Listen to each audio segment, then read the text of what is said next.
السلام علیکم ناظرین، علی اردو وائس چینل پر آپ کو خوش آمدید۔ جرم و سزا پر مبنی ریٹائرڈ ڈی ایس پی ملک صفدر حیات کی سرگزشت پادشاہ جرم آخری حصہ۔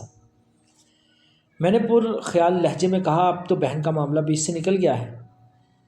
یہ بتاؤ تم گزشتہ رات کہاں تھے؟ اس نے چونک کر میری طرف دیکھا۔ اسے پہلی بار احساس ہوا تھا کہ میں اس پر شک کر رہا ہوں۔ میں اپنے گھر پہ تھا تھاندہ صاحب۔ تمہیں یہ بات یقیناً معلوم ہوگی کہ نیاز علی تمہاری بہن پر ظلم کرتا تھا۔ تم نے کبھی اسے اس حرکت سے باز رکھنے کے لیے کہ کیا کوئی کارروائی کی تھی؟ جناب، میاں بیوی کا معاملہ بڑا نازک ہوتا ہے، خاص طور پر جب لڑکے والے اونچی حیثیت کے ہوں تو انسان بے بس ہو جاتا ہے۔ عشرت کی وجہ سے سمینہ نے بڑی تکلیفیں اٹھائی ہیں۔ ہم نے اسے کئی بار یہ کہا تھا کہ وہ گھر میں بیٹھ جائے، مگر وہ نہیں مانتی۔ کہتی ہے کہ اب اس کا جینا مرنا اسی گھر میں ہوگا، اور یہاں تک نیاز علی کا تعلق ہے تو وہ اس معاملے میں کوئی بات سننے کے لیے تیار نہیں تھا۔ میں نے پوچھا، یہ شادی کس طرح ہوئی تھی؟ اس نے بتایا، مقتول نیاز علی ایک عواش آدمی تھا۔ شراب اور جوا اس کے روزمرہ کے مشاغل میں شامل تھا۔ اس کے علاوہ بھی اس کے اندر بہت سی برائیاں تھیں۔ شمشیر خان کا اڈا اس کا خاص ٹھکانہ تھا۔ اس کی ان برائیوں کی وجہ سے کوئی شخص اس کو رشتہ دینے کے لیے تیار نہیں تھا، اور خود اسے بھی شادی کی کوئی جلدی نہیں تھی۔ رفیق بھی شمشیر کے اڈے پر جاتا تھا، مگر وہ خاصا محتاط تھا۔ ہفتے میں ایک آدھ بار ادھر جاتا تھا۔ جوا وہ بھی کھیلتا تھا، مگر تھوڑے پیسے لگاتا تھا۔ تاہم بدنام وہ بھی تھا۔ یہاں پر میں نیاز علی کی بہن عشرت کا ذکر کرنا بھی ضروری سمجھتا ہوں۔ جس طرح غریب کے گھر میں حسین لڑکی مسئلہ بن جاتی ہے، اس طرح امیر کے گھر میں بدسلوک لڑکی مشکل کا باعث بنتی ہے۔ دولت مند خاندان کی لڑکیوں کو اس کے معیار کا رشتہ ملنا بہت مشکل ہوتا ہے، اور یہاں تک عشرت کا تعلق ہے، وہ صورت کے علاوہ سیرت سے بھی مار رہی تھی۔ بد مزاجی اور اکھڑا پن کی وجہ سے کوئی اچھا خاندان اس کا رشتہ قبول کرنے پر تیار نہیں تھا۔ چودھری منصب علی بیٹی کی وجہ سے بہت پریشان تھا، کیونکہ اس کی عمر نکلتی جا رہی تھی۔ اس نے کئی بار اپنے بیٹوں سے کہا تھا کہ وہ اس کے لیے کوئی مناسب رشتہ تلاش کریں۔ نیاز علی اپنے حال میں مست رہنے والا آدمی تھا۔ اس نے کبھی بہن کی پرواہ نہیں کی تھی، لیکن ایک روز اس نے رفیق کی بہن سمینہ کو دیکھ لیا اور پہلی ہی نظر میں اس پر لٹو ہو گیا۔ پہلے اس نے لڑکی کو اپنے طریقے سے حاصل کرنے کی کوشش کی، لیکن ناکام رہا۔ اسی اثناء میں اسے پتہ چلا کہ سمینہ رفیق کی بہن ہے، اور رفیق کے ساتھ اس کا اٹھنا بیٹھنا ہے۔ اگر وہ براہ راست سمینہ کا رشتہ مانگتا تو شاید اس سے کامیابی نہ ہوتی، اس لیے اس نے رفیق کی کمزوری پکڑی۔ اسے معلوم تھا کہ اس کی طرح رفیق کی شہرت بھی اچھی نہیں، اور کوئی بھی اسے رشتہ دینے کے لیے تیار نہیں ہے۔ ایک شام نیاز علی رفیق کو ایک طرف لے گیا اور کہا، یار رفیق، تمہارے ساتھ ایک بات کرنی ہے۔ میں تمہاری شادی کی بات کرنے کے بارے میں سوچ رہا ہوں۔ شادی کی بات سن کر رفیق خوش ہو گیا اور حیران ہوا کہ چودھری، تمہیں میری شادی کا خیال کیسے آ گیا؟ بات یہ ہے کہ میری ایک چھوٹی بہن ہے، بعض گھریلو مسائل کی وجہ سے اس کی شادی نہیں ہوئی، یعنی اس کی عمر گزر گئی تھوڑی۔ میں تمہیں کافی عرصے سے جانتا ہوں، تم سمجھدار اور شریف آدمی ہو۔ اچھی طرح سوچ لو، میں جوا کھیلتا ہوں، اور یار جوا تو میں بھی کھیلتا ہوں، اور تمہارے گھر والوں کو یہ بات پسند نہیں آئے گی۔ اور یار وہ تو ٹھیک ہے، اس میں کوئی ایسی برائی بھی نہیں ہے، اور گھر والوں کو یہ بتانے کی ضرورت ہی کیا ہے؟ تو پھر ٹھیک ہے، جیسے تمہاری مرضی۔ ایک بات سن لو، پہلے اپنے گھر والوں کو راضی کر لو، ایسا نہ ہو کہ میری ماں تمہارے گھر جائے اور وہ میری ماں کو بے عزت کر کے نکال دے۔ نیاز علی سوچنے کی ادا کرتے ہوئے بولا، یہ تم صحیح کہتے ہو، گھر والوں کو راضی کرنا ذرا مشکل ہوگا۔ اصل میں ابا جی میری اور عشرت کی وٹے سٹی کی شادی کرنا چاہتے ہیں۔ انہوں نے ایک خاندان دیکھ بھی لیا ہے، یہاں میرا اور رشتہ ہو جائے گا، اور اس عشرت کا بھی، لیکن مجھے وہ لڑکی پسند نہیں۔ پھر اس نے چلاکی سے اضافہ کیا، اگر تمہاری کوئی بہن ہوتی تو بات آسانی سے بن جاتی۔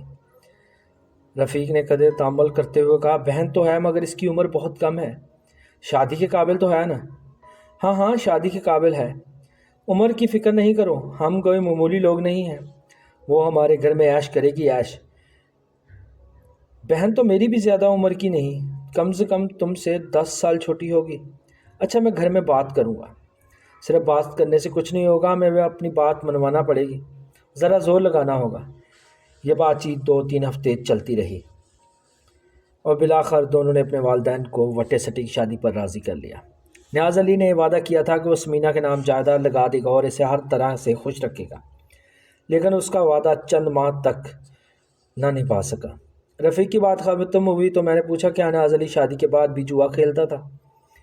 جوا بھی کھیلتا تھا اور نشہ بھی کرتا تھا، لیکن میں نے شادی کے بعد اس برائی کو آہستہ آہستہ چھوڑ دیا۔ نیاز علی کے گھر والے کہتے ہیں کہ قتل تمہاری بہن نے کیا ہے، سمینہ ایسی حرکت کبھی نہیں کر سکتی۔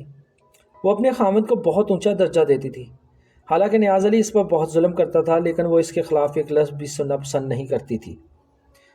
جس روز عشرت ناراض ہو کر اپنے گھر گئی تھی، اس کے دوسرے روز نیاز علی کے سمینہ کو دھکے دے کر گھر سے نکال دیا تھا۔ تم نے اس سلسلے میں کیا کارروائی کی تھی؟ ہمیں اس کے بعد کا علم بعد میں ہوا۔ پرسوں رات کو نیاز علی سمینہ کو یہاں پہنچانے کا ارادہ رکھتا تھا۔ تمہیں ایسی کوئی اطلاع ملی تھی؟ اس نے انکار میں جواب دیا۔ اگلے روز میں نے شمشیر خان کے دروازے پر دستک دی۔ اس وقت صبح کے 7 بجے تھے۔ مجھے یقین تھا کہ شمشیر گھر پہ ہی ہوگا، لیکن دروازہ اس کی بیوی حشمت بی بی نے کھولا اور میرے پوچھنے پر بتایا کہ شمشیر خان 3 روز سے لاہور گیا ہوا ہے۔ 3 روز کا مطلب کہ واردات والی رات وہ بستی میں موجود نہیں تھا۔ حشمت بی بی، میں تم سے 2-4 باتیں پوچھنا چاہتا ہوں۔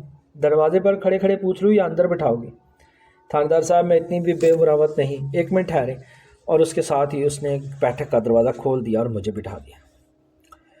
تم چودھری منصب کے گھر گئی تھی؟ میں ادھر سے گزر رہی تھی، یوں ہی خیال آیا کہ چلو سلام کرتی چلو۔ اور سمینہ سے کیا بات ہوئی تھی تمہاری؟ اس نے آپ کو کیا بتایا ہے؟ جو تم نے اسے بتایا نے سے منع کیا تھا، وہی بتایا اس نے۔ آج کل کسی کا بھلا نہیں کرنا چاہیے۔ اس نے بڑا سا منہ بنایا۔ میں نے اس کے ساتھ مہربانی کی تھی، اس نے الٹا میرا نام لگا دیا۔ میں نے اسے صرف یہ کہا تھا کہ اپنے آدمی کا گھر نہ چھوڑے، بس اتنی سی بات تھی۔ حشمت بی بی، کھل کر بات کرو، اس طرح بات نہیں بنے گی۔ جو کچھ تم نے سمینہ کو بتایا اس کا نیاز علی کے قتل سے گہرا تعلق ہے۔ میں اتنی سی بات یہاں بھی پوچھ سکتا ہوں اور تمہیں پوچھ گچھ کے لیے تھانے بھی بلا سکتا ہوں۔ میری ایک شرط ہے، آپ کو اصل بات بتا سکتی ہوں۔ شرط یہ ہے کہ آپ میرے آدمی سے بات کا ذکر نہیں کریں گے اور نہ ہی اسے کسی معاملے میں گھسیٹیں گے۔ ہم خواہ کسی کو نہیں گھسیٹتے۔ اگر تیرے آدمی نے کوئی جرم نہیں کیا تو ہم اسے کچھ نہیں کہیں گے۔ ہاں، یہ وعدہ میں کر سکتا ہوں کہ تمہاری کسی بات کا ذکر تمہارے آدمی سے نہیں کروں گا۔ حشمت بیوی مضبوط قد و قامت کی خاصا ہمت والی عورت تھی۔ میری موجودگی اس کے لیے ذرا بھی فکر مندی کا باعث نہیں تھی۔ اس نے بات شروع کی۔ یہ 4-5 روز پہلے کی بات ہے۔ شمشیر خان بیٹھک میں بیٹھا ہوا 2 آدمی سے بات کر رہا تھا۔ یہ بات آپ اچھی طرح جانتے ہیں کہ شمشیر خان کے ساتھ اٹھنے بیٹھنے والے لوگ شریف نہیں ہوتے۔ اور جن آدمیوں کا میں نے ذکر کیا ان میں سے ایک بالا کشمیری اور دوسرا حنیف تھا۔ اقبال اور بالا کشمیری اور حنیف ٹنڈا دونوں سیاہ یافتہ مجرم اور ہسٹری شیٹر ہیں۔ حشمت بی بی نے بات جاری رکھتے ہوئے کہا، وہ کسی کام سے دروازے کے قریب گئی تو اسے ایک جملہ سن کر چونک پڑی۔ حنیف ٹنڈا کہہ رہا تھا کہ سنا نیاز علی کی گھر والی بہت سونی ہے۔ دلدار حسین کے تو وارے نیارے ہو گئے، مفت کی کڑی ہاتھ آ گئی ہے۔ والے نے کہا، مجھے امید نہیں کہ نیاز علی اپنی گھر والی کو اس کے حوالے کرے گا۔ اتنا بغیرت نہیں ہے، کچھ دے دلا کر بات کو ختم کر دے گا۔ میرا خیال ہے کہ نیاز علی نے جان بوجھ کر یہ حرکت کی ہے۔ حشمت بی بی اپنے خاوند کو کہتے سنا، وہ اپنی گھر والی سے بہت تنگ ہے اور اس سے چھٹکارا پانے کی فکر میں ہے۔ حنیف ٹنڈے نے پوچھا، کیا وہ لڑتی جھگڑتی ہے؟ نہیں یار، سارا پھڈا نیاز کی بہن کا ہے۔ وہ رفیق کی گھر والی اور نیاز علی کی بیوی رفیق کی بہن ہے، یعنی وٹے سٹے کا معاملہ ہے۔ ہاں، نیاز علی نے ایک دفعہ مجھے بتایا تھا کہ اس کی بہن رفیق کے گھر میں خوش نہیں، سسرال والے اس پر بہت زیادتیاں ظلم کرتے ہیں۔ وہ اس زیادتی کا بدلہ اپنے گھر والی سے لینا چاہتا ہے، لیکن سنا ہے کہ وہ بڑی ڈھیٹ عورت ہے۔ نیاز علی اسے کئی دفعہ گھر سے نکال چکا ہے، مگر وہ پھر واپس آ جاتی ہے۔ اب اس نے جان چھڑانے کا یہ طریقہ نکالا ہے۔ حنیف ٹنڈے نے کہا، شمشیر خان، تم نے ہمیں پہلے کیوں نہیں بتایا؟ ہم اس کی جان چھڑوا دیتے۔ پھر وہ بالے سے مخاطب ہوا، کیا خیال ہے بالے، یہ اپنے دلدار حسین سے بات کریں؟ کیا مطلب؟ مطلب یہ کہ اس کے ساتھ کڑی کا سودا کر لیتے ہیں، وہ شریف آدمی ہے، راضی ہو جائے گا۔ کیا تم چودھریوں کی نو کو گھر میں بساؤ گے؟ اور نہیں، مجھے بھینسیں پالنے کا شوق نہیں ہے، حنیف ٹنڈے نے کہا۔ 2-4 مہینے اپنے پاس رکھ کر منڈی میں پہنچا دوں گا۔ بات کرنی ہے تو آج ہی کر لو، شمشیر خان نے کہا۔ نیاز علی نے دلدار حسین سے وعدہ کیا تھا کہ وہ 1-2 روز میں اپنی گھر والی کو اس کے حوالے کر دے گا۔ اور یہاں پر حشمت بی بی نے اپنی بات ختم کی۔ حشمت بی بی سے ایک بات میری سمجھ میں نہیں آئی، نیاز اپنے گھر والی کو دلدار حسین کے سپرد کیوں کرنا چاہتا ہے؟ یہ بات تو آپ دلدار حسین سے جا کر پوچھیں۔ میں نے چند اور سوالات کیے اور رخصت ہو گیا۔ دلدار حسین ایک کاروباری شخص تھا، لیکن جوئے کا پرانا ماہر تھا۔ اس کے بارے میں مشہور تھا کہ وہ تاش کے پتوں کے معاملے میں جادوگر ہے۔ تاش میں اس کو ہرانا بہت مشکل تھا۔ وہ بھی شمشیر خان کے اڈے پر جاتا تھا۔ میں نے 2 آدمی بھیج کر اسے تھانے بلایا اور اسی وقت وہ میرے سامنے بیٹھا تھا۔ اس نے تفصیل بتاتے ہوئے کہا کہ 7-8 روز پہلے اس کی نیاز کے ساتھ تاش کی بازی لگ گئی۔ نیاز بھی تاش کا اچھا کھلاڑی تھا۔ شروع میں تھوڑے روپے کی شرط چلتی رہی، تاہم دلدار حسین کا پلڑا شروع سے ہی بھاری تھا۔ رات 11 بجے نیاز کی جیب خالی ہوگی، وہ سخت چنچلایا ہوا تھا۔ دلدار حسین اٹھنے لگا تو نیاز نے اس کا بازو پکڑ لیا اور بولا، کہاں چل دی ہے؟ ابھی اور بازی ہوگی۔ دلدار حسین نے طنزیہ لہجے میں کہا، جیب تو تمہاری خالی ہو چکی ہے، کیا کپڑے داؤ پر لگاؤ گے؟ نیاز علی نے اپنے سونے کی انگوٹھی تار کر سامنے رکھ دی۔ دلدار حسین ہاتھی مرا ہوا ابھی 1.25 لاکھ کا ہوتا ہے، اس انگوٹھی کا کیا دیتے ہو؟ یہ آدھے تولے کی انگوٹھی ہے، مجھے سونا خریدنے کا شوق نہیں۔ نیاز علی نے پاس بیٹھے ہوئے دوسرے جواریوں کو انگوٹھی خریدنے کے لیے کہا۔ وہاں ایک جواری نے 20,000 روپے میں یہ انگوٹھی گروی رکھ لی۔ نیاز علی نے 20,000 روپے سامنے رکھ لیا اور غصے کی وجہ سے بڑی بڑی بازیاں لگانے لگا۔ نتیجہ یہ نکلا کہ وہ آدھے پونے گھنٹے میں انگوٹھی کی رقم بھی ہار گیا۔ دلدار حسین نے رقم سمیٹ لی اور اٹھنے لگا۔ نیاز علی نے اسے پھر روک لیا اور ایک جواری سے کچھ رقم ادھار لے کر دوبارہ کھیلنے لگا۔ شروع میں وہ 1-2 ہاتھ جیت بھی گیا، لیکن پھر ہارنا شروع ہو گیا، یہاں کے تک کہ ادھار لی ہوئی رقم بھی ختم ہو گئی۔ چودھری کل آنا دلدار کھڑا ہو گیا، ایک رات کے لیے اتنا کافی ہے۔ نیاز علی پر سخت غصہ اور جھنجھلاہٹ طاری تھی۔ اس نے کہا، ابھی کھیل ختم نہیں ہوا، میں اور کھیلوں گا۔ اب تو کوئی تمہیں قرض بھی نہیں دے گا، جاؤ گھر جا کے سو جاؤ۔ نیاز علی نے اس کا گریبان پکڑ لیا، ایسے نہیں جا سکتے تم، ایک بازی ہوگی اور وہ بازی ہوگی آر یا پار۔ دلدار حسین نے ایک جھٹکے سے اپنا گریبان چھڑایا اور غصے سے بولا، اب کیا اپنی بیوی کو داؤ پر لگاؤ گے؟ ہاں، میں اپنی بیوی کو داؤ پر لگاؤں۔ مردوں والی زبان کر رہے ہو؟ ہاں، میں مردوں والی زبان کر رہا ہوں۔ اگر میں ہار گیا تو اپنی بیوی تمہارے حوالے کر دوں گا، اگر جیت گیا تو تمہاری جیبوں کی ساری رقم میری ہوگی، اور یہ بازی ہوگی آر یا پار، قسمت کی بازی۔ دلدار حسین نے وہاں موجود لوگوں سے کہا، بھائیو اس کو سمجھاؤ، یہ اپنی زنانی کو داؤ پر لگا رہا ہے، معلوم ہوتا ہے اس کا دماغ خراب ہو گیا ہے، پاگل ہو گیا ہے یہ۔ تم کیوں فکر کرتے ہو نیاز علی؟ بیوی میری ہے، ویسے بھی میں اس سے خوش نہیں ہوں۔ دلدار حسین نے کہا کہ وہ بازی کھیلنے پر راضی نہیں تھا۔ اول تو اسے بیوی والا معاملہ پسند نہیں تھا، اور دوم یہ کہ اس بازی میں کھلاڑی کے اپنے کمال دکھانے کا کوئی موقع نہیں تھا، سارا کھیل قسمت کا تھا۔ تاہم نیاز علی کے اصرار پر اسے راضی ہونا پڑا۔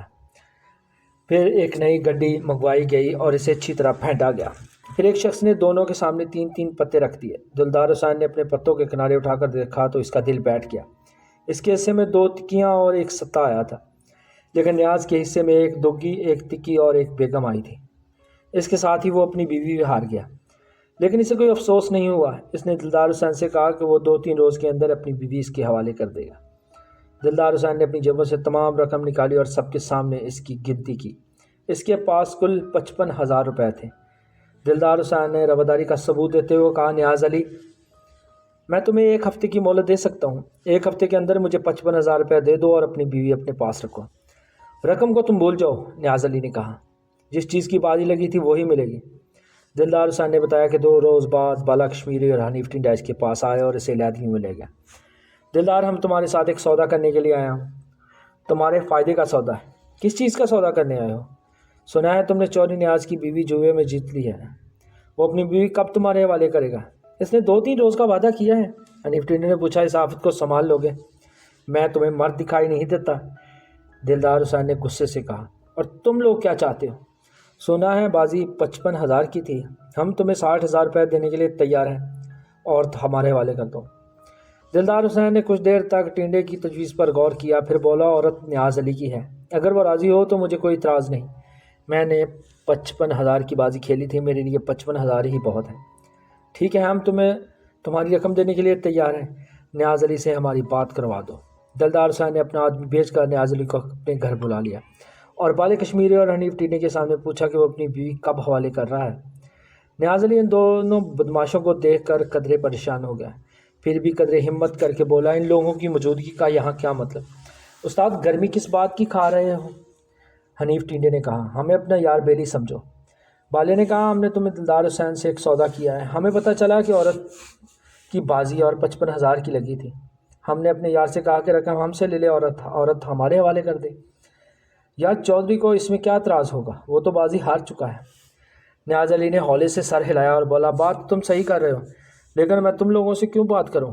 ہم دلدار حسین کو 5,000 روپے اوپر دینا چاہ رہے تھے، لیکن اس نے انکار کر دیا، وہ 5,000 روپیہ تم لے لینا۔ نیاز علی نے پوچھا، رقم لائے ہو؟ بالے نے نوٹ نکال کر رکھ دیا۔ نیاز علی نے کہا کہ 10,000 روپے اوپر لوں گا، ہمیں منظور ہیں۔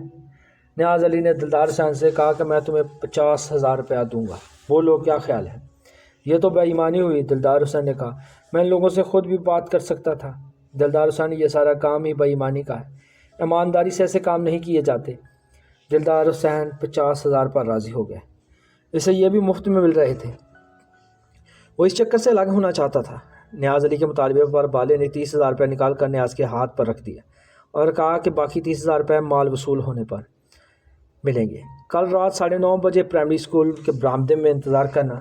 سمینہ وہاں پہنچ جائے گی، اسے کہنا تمہیں میں نے بھیجا ہے، سواری کا انتظام کر کے آنا۔ تم ساتھ نہیں آؤ گے؟ میری کیا ضرورت ہے؟ اور میری باقی رقم؟ دلدار حسین نے پوچھا۔ باقی رقم ہم پہنچا دیں گے، بالے نے کہا۔ فکر کیوں کرتے ہو؟ یہ سودا طے کرنے کے بعد نیاز علی رخصت ہو گیا۔ دلدار حسین نے مجھے بتایا کہ اس بات چیت کے 2 روز بعد اس سے رقم وصول نہیں ہوئی۔ پھر اس نے نیاز علی کے قتل کی خبر سنی تو خاموش ہو جانے میں ہی بہتر سمجھا۔ یہ معلومات حاصل ہونے کے بعد میں نے بالے کشمیری اور حنیف ٹنڈے کی گرفتاری کے لیے ایک چھاپہ مار ٹیم ترتیب دی۔ ایس بی علاقے کو بھی اس امر کی اطلاع بھیج دی۔ ایک روز میں ایک مخبر کے ذریعے اطلاع ملی کہ دونوں مفرور ملزموں نے قریبی گاؤں کے ایک ذمہ دار کے گھر میں پناہ لے رکھی ہے۔ میں نے اسی وقت ایک ایسائی اور ہوشیار قسم کے سپاہی کو بلا کر ساری صورتحال بتائی اور کہا کہ تم دونوں گلے کے وپاری کے بھیس میں جاؤ اور کچھ سن گن لے کر آؤ۔ ہمیں کوئی کارروائی تو نہیں کرنی ہوگی۔ کارروائی کی کوئی ضرورت نہیں تھی۔ فی الحال تم ذمہ داروں کی حویلی دیکھاؤ اور گاؤں کا نقشہ بھی بنا لاؤ۔ یہ بھی اندازہ لگانا کہ کارروائی کے لیے کتنے آدمیوں کی ضرورت ہوگی۔ وہ تقریباً شام کے 6 بجے واپس آیا اور گاؤں کا رف سا نقشہ میرے سامنے رکھ دیا۔ اگلے روز میں نے عدالت سے سرچ وارنٹ حاصل کیا اور چھاپہ مار پارٹی کے 8 افراد کو سادہ لباس میں الگ الگ روانہ کر دیا۔ انہیں میں نے یہ ہدایت کر دی تھی کہ گاؤں کے ارد گرد باہر جانے والے رستوں پر چھپ کر بیٹھ جائیں اور آنے جانے والوں پر نظر رکھیں۔ اس کے بعد میں نے 3 آدمیوں کو ساتھ لیا۔ ہم گھوڑوں پر سوار ہو کر گاؤں پہنچے۔ وہ ایک چھوٹا سا گاؤں تھا، وہاں کوئی اسکول نہ تھا، کوئی ڈاک خانہ نہ کوئی ڈسپینسری۔ چوری جمال الدین کو ہماری آمد کی پہلے سے خبر ہو گئی تھی۔ اس کے آدمی حویلی کے باہر ہمارے منتظر تھے۔ انہوں نے ہمارے گھوڑے لے کر ایک طرف باندھ دیا اور ہمیں بیٹھک میں لے گئے، جہاں چوری نے بڑی شان سے ہمارا استقبال کیا۔ وہ 55-56 سال کا طویل قامت اور باروب شخص تھا۔ رسمی کلامات کے بعد اس نے ہماری آمد کا مقصد پوچھا اور بیٹھنے کے لیے کہا۔ چوری کو میں لمبی چوڑی بات نہیں کروں گا، ہم بالے کشمیری اور حنیف ٹنڈے کو لینے آئے ہیں، ان دونوں کو ہمارے حوالے کر دو، باقی باتیں بعد میں ہوں گی۔ جناب تشریف تو رکھے، آپ پہلی دفعہ ہمارے گاؤں آئے ہیں، ہمیں کچھ خدمت کا موقع دیں۔ چوری صاحب، آپ ہماری خدمت کر کے خوش نہیں ہوں گے، کیونکہ میں خالی ہاتھ واپس نہیں جاؤں گا۔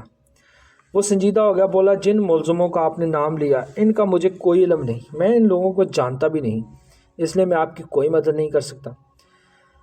میں نے کہا، میں حویلی کی تلاشی لینا چاہتا ہوں۔ اتنی بڑی بات آپ نے آج تک کسی نے نہیں کی۔ اس کا لہجہ ایک دم سخت ہو گیا۔ تلاشیاں تو کمی کمی لوگوں کے گھروں کی لی جاتی ہیں، ہم تو عزت دار لوگ ہیں، قانون سے لڑنے کی کوشش نہ کریں چوری صاحب، اس سے آپ کا نقصان ہوگا۔ ایک نوجوان جو چودھری کے پیچھے کھڑا تھا، وہ پڑھا لکھا لگتا تھا، بولا، تھاندار صاحب، آپ نے قانون کی بات کی ہے تو قانون کی بات میری بھی سن لیں۔ آپ عدالت کی اجازت کے بغیر میری حویلی کی تلاشی نہیں لے سکتے۔ عدالت کا حکم لے آئیں، ہم آپ کو تلاشی لینے سے منع نہیں کریں گے۔ میں نے جیب سے سرچ وارنٹ نکال کر اس کے سامنے کر دیا۔ اس نے بغور سرچ وارنٹ کا مطالعہ کیا اور پھر بولا، معلوم ہوتا ہے کہ آپ پوری تیاری سے آئے ہیں۔ میں نے کہا، قانون نافذ کرنے والوں کو خود قانون کا احترام کرنا چاہیے۔ چوری جمال الدین نے کہا، آپ ذرا صبر کریں، میں عورتوں کو ایک طرف کر دیتا ہوں۔ اس کے اندر جانے کے بعد مجھے خیال آیا کہ یہ عورتوں کو ایک طرف کرنے کے ساتھ ساتھ ملزموں کو بھی ایک طرف نہ کر دے۔ میں نے اپنے ساتھ آئے ہوئے ایس آئی کے کان میں کہا کہ وہ آدمیوں کو حویلی کے پچھلی طرف بھیج دیں۔ ایس آئی بھی وہی بات سوچ رہا تھا جو میرے ذہن میں تھی۔ وہ تیزی سے باہر نکل گیا۔ اس کے جانے کے 2 منٹ بعد باہر سے فائر کی آواز سنائی۔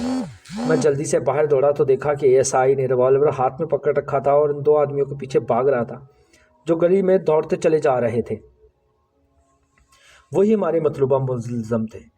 جو آدمی مختلف بیسوں میں گاؤں کی نگرانی کر رہے تھے، وہ فائر کی آواز سن کر ہوشیار ہو چکے تھے اور ملزموں کو دبوچنے کے لیے تیار تھے۔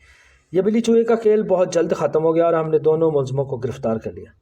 تھانے پہنچ کر میں نے دونوں کو الگ الگ بند کر دیا اور آرام کرنے گھر چلا گیا۔ جانے سے پہلے میں نے رات کی ڈیوٹی کرنے والوں کے لیے یہ پیغام چھوڑ دیا تھا کہ دونوں ملزموں کو سونے نہ دیا جائے اور ان سے الگ الگ پوچھ گچھ جاری رکھی جائے۔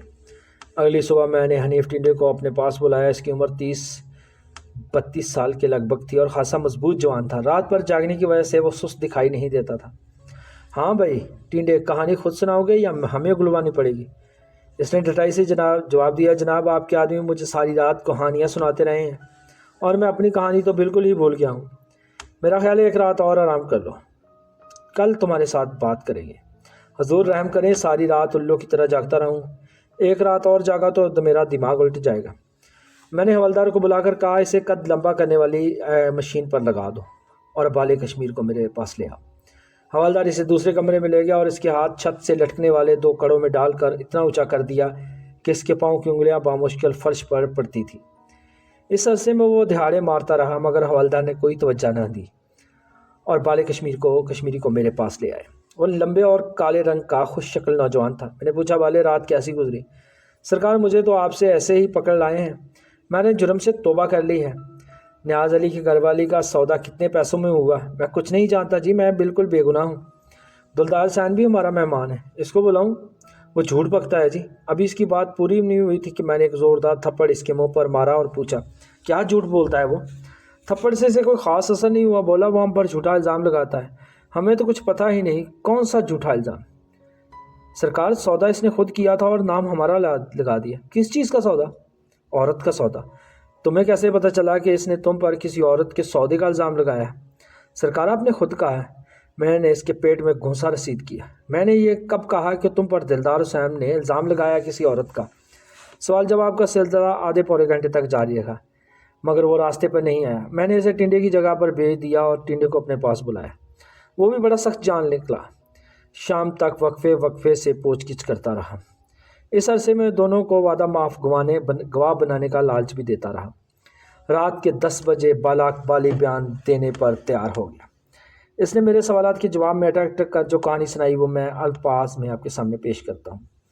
بالی نے مجھے بتایا کہ نیاز علی کی بیوی کا قصہ سن کر ٹنڈا بہت خوش ہوا اور دلدار حسین سے بات کرنے کا فیصلہ کیا۔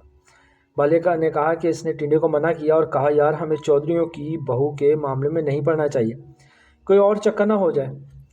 دوستو یہ بات ذہن میں رکھیں کہ بالا بیان دیتے وقت اپنی پوزیشن بچانے کی کوشش کر رہا تھا۔ حنیف ٹنڈے نے کہا، بات کرنے میں کیا حرج ہے؟ اگر چودھری اپنی بیوی کو گھر میں نہیں رکھنا چاہتا تو ہم کیوں نہ فائدہ اٹھائیں؟ تم چودھری کو بیوی کو گھر میں بساؤ گے؟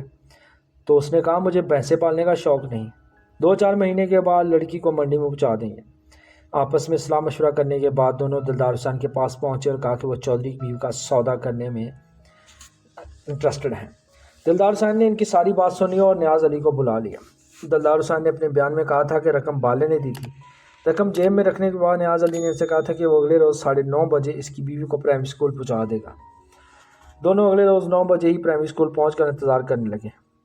وہ سواری بھی اپنے ساتھ لے کے آئے تھے۔ ان کا یہ پروگرام تھا کہ وہ سمینہ کو راتوں رات چودھری جمال کی حویلی میں پہنچا دیں۔ 9:15 بجے دلدار حسین بھی وہاں پہنچ گیا کیونکہ اسے اپنی بقایا رقم وصول کرنی تھی، لیکن بقول بالے کے حنیف ٹنڈے کی نیت خراب ہو چکی تھی، وہ مزید رقم دینے کا کوئی ارادہ نہیں رکھتا تھا۔ تینوں رات کے 10 بجے تک انتظار کرتے رہے مگر نیاز علی کی گھر والی نہیں آئی۔ اگلے روز شمشیر خان کے ڈیرے پر حنیف ٹنڈے نے نیاز علی کا گریبان پکڑ لیا اور اس کی گھر والی کے بارے میں پوچھا۔ اتنے اوکھے کیوں ہوتے ہو نیاز علی؟ گریبان چھڑاتے ہوئے بولا، میں نے اپنے گھر والی کو بھیجا تھا، وہ ادھر سے چکر لگا کر واپس آ گئی، وہاں کوئی تھا ہی نہیں، بکواس کرتی ہے وہ، اور تم بھی۔ حنیف ٹنڈے نے کہا، اگر آج عورت نہ ملی تو ہم تمہارا پیٹ پھاڑ کے رکھ دیں گے۔ ایسا کرو، آج تم اسے ہمارے گھر سے اٹھا کر لے جاؤ، میں پچھلا دروازہ کھلا رکھوں گا، ہم دونوں برآمدے میں سوتے ہیں، وہاں کوئی اور نہیں ہوتا، آدھی رات کے بعد۔ یہ تو کوئی بات نہ ہوئی، مال بھی خرچ کریں اور اٹھا کر بھی ہم لے کے جائیں۔ دیکھ لو، اگر سودا نامنظور ہو تو رقم واپس لے لو، رقم تم اپنے پاس رکھو، ہم آدھی رات کے بعد آئیں گے، اس دفعہ کوئی گڑبڑ نہیں ہونی چاہیے۔ جیسے کہ آپ پہلے پڑھ چکے ہیں، چودھری منصب علی نے رات کے 10 بجے اپنے مہمانوں کو رخصت کیا تھا اور دیکھا کہ سین کا دروازہ کھلا ہوا ہے۔ اس نے دروازے کو کنڈی لگا دی اور اندر چلا گیا۔ یہ دروازہ نیاز علی نے کھولا تھا اور 9:30 بجے بستر پر لیٹ گیا تھا۔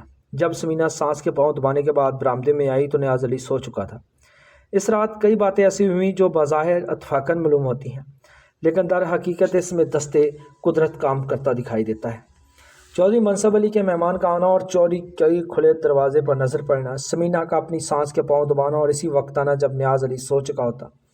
نیاز علی کا جلدی سو جانا بھی حیرت انگیز تھا۔ اگر وہ جاگ رہا ہوتا تو لازماً سمینہ کو برآمدے میں سونے پر مجبور کرتا، پھر سمینہ کا اپنے شوہر سے خوف کھانا اور اندر سونے کے لیے چلے جانا۔ یہ ساری باتیں ایسی ہیں جس میں نمایاں طور پر قدرت کا ہاتھ نظر آتا ہے۔ قدرت سے اس مظلوم عورت کو بچانا چاہتی تھی اور ظالم کو اس کے پھیلائے ہوئے پھندے کے ذریعے ہلاک کرنا چاہتی تھی۔ بالے نے اپنی بات مکمل کرتے ہوئے کہا کہ وہ پروگرام کے مطابق آدھی رات کے بعد چودھری کے دروازے پر پہنچے۔ حنیف نے جب دروازہ بند دیکھا تو اس کا دماغ گھوم گیا۔ وہ دیوار پھلانگ کر اندر داخل ہوا اور دروازہ کھول دیا۔ پھر دونوں برآمدے میں پہنچے اور دیکھا کہ سمینہ کا بستر خالی ہے۔ انہیں یقین ہو گیا کہ نیاز علی انہیں الو بنا رہا ہے۔ بیالے کے بیان کے مطابق ٹینڈے نے خنجر نکالا اور پے در وار کر کے نیاز علی کو ہلاک کر دیا۔ میں نے بالے کا یہ بیان نوٹ کیا اور اسی پر اس کے دستخط کروا لیے۔ پھر ٹینڈے کو اپنے پاس بلایا اور اسے بالے کے اقبالی بیان کی تفصیل سنائی۔ ٹینڈے کی حالت خاصا خراب ہو رہی تھی۔ میری توقع کے عین مطابق اس نے بالے کو 2-4 گالیاں دی اور قتل کا سارا الزام اس کے سر پر ڈال دیا۔ اس نے بھی وہی تفصیل بتائی جو بالا بتا چکا تھا، تاہم قتل اور عورت کی خریداری کے سلسلے میں ساری ذمہ داری بالے پر ڈال دی۔ میں نے اس کا بھی بیان لیا اور اگلے روز دونوں کی نشاندہی پر خنجر اور خون آلود کپڑے برآمد کر لیے۔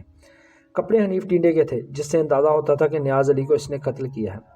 شام کے وقت میں تینوں ملزموں کو چوری منصب کے گھر لے گیا اور بالے سے کہا مجھے تفصیل سے بتاؤ تم دونوں کس راستے سے گھر میں داخل ہوئے تھے اور نیاز علی کہاں سویا ہوا تھا۔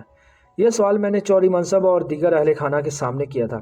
اس کا مقصد یہ تھا کہ میں اس کے بیان کو ڈبل چیک کرنا چاہتا تھا، نیز گھر والوں پر حقیقت کو اشکار کرنا بھی ضروری تھا۔ بالے نے تفصیل کے ساتھ واردات کا پورا حال بیان کیا۔